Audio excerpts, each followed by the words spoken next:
Welcome everyone, you've upgraded to iOS 16 and everything is lagging, okay?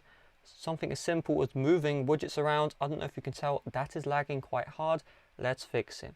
So real quick, iOS 16 is made for iPhone 11 and newer, but it does support the older devices. So we can't use a magic wand, but we can do some tips and tricks to help improve the overall speed. The main one, I'm going to cover it first, is you open up the settings app. You're going to search up for reduce motion here, tap on this one and then turn this one on.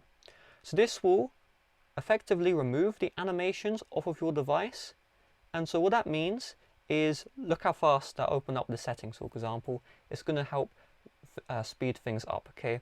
The iOS 16 fancy animations will cause slowdown if you have iPhone XS or older, okay? On one iPhone 10, turning this on helps out. If you want a different transition style, you can turn on prefer crossfade animate transitions, and it'll give you a crossfade when closing out of apps, etc. On top of this, what we can do is, let's go back to the settings app. We'll then go to find where it says mail, tap on this one. You're then going to tap on accounts. You're going to find where it says fetch new data, tap on this one and set fetch to manually. So what happens is by default, if you have a mail account, every 10 to 20 seconds or even faster, the mail app is constantly fetching the mail servers, is new mail available, is new mail available. And what this does is it will slow down your iPhone, number one. Number two, it will drain your battery life. If you watch my battery video, you know this also drains the battery. So by setting this to manually, or every 50 minutes, every 30 minutes, you're not going to have the slowdown caused when the mail is constantly fetching the mail. So that is definitely very useful. On top of this, you want to search up for background app refresh. Tap on this one and turn off background app refresh. So what this does is when an app is in the background, it is able to download new content. And when it's downloading new content, first of all, it's going to use your internet. Second of all, it's going to use your processor speed. And third of all, it's going to use power, okay? And all those three things combined means your device is going to run slower. What this does not mean is apps can't run in the background, okay? No, they can run, right? So for example, notes, I'm going to open this guy up, I'm going to continue, and I'll create a new note real quick.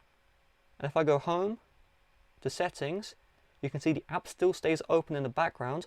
What it prevents is background apps like Notes from fetching new content, from downloading new content, okay? That is definitely extremely beneficial. And with those three things, this will improve the lag situation, but again, keep in mind, iOS 16 is meant for the newer devices, okay? So let's go here, and then let's just tap on plus, for example. And remember earlier that slider was extremely laggy, which I was using. Let's go to like this one, use the slider, and when I grip it, I don't know if you can see that, but it's actually running at 60 FPS, okay? It's like actually running really smooth. You will notice the difference, alright? Like even moving stuff, this is running at a smooth 60 FPS. It's the small tips and tricks here and there which do help with the lag.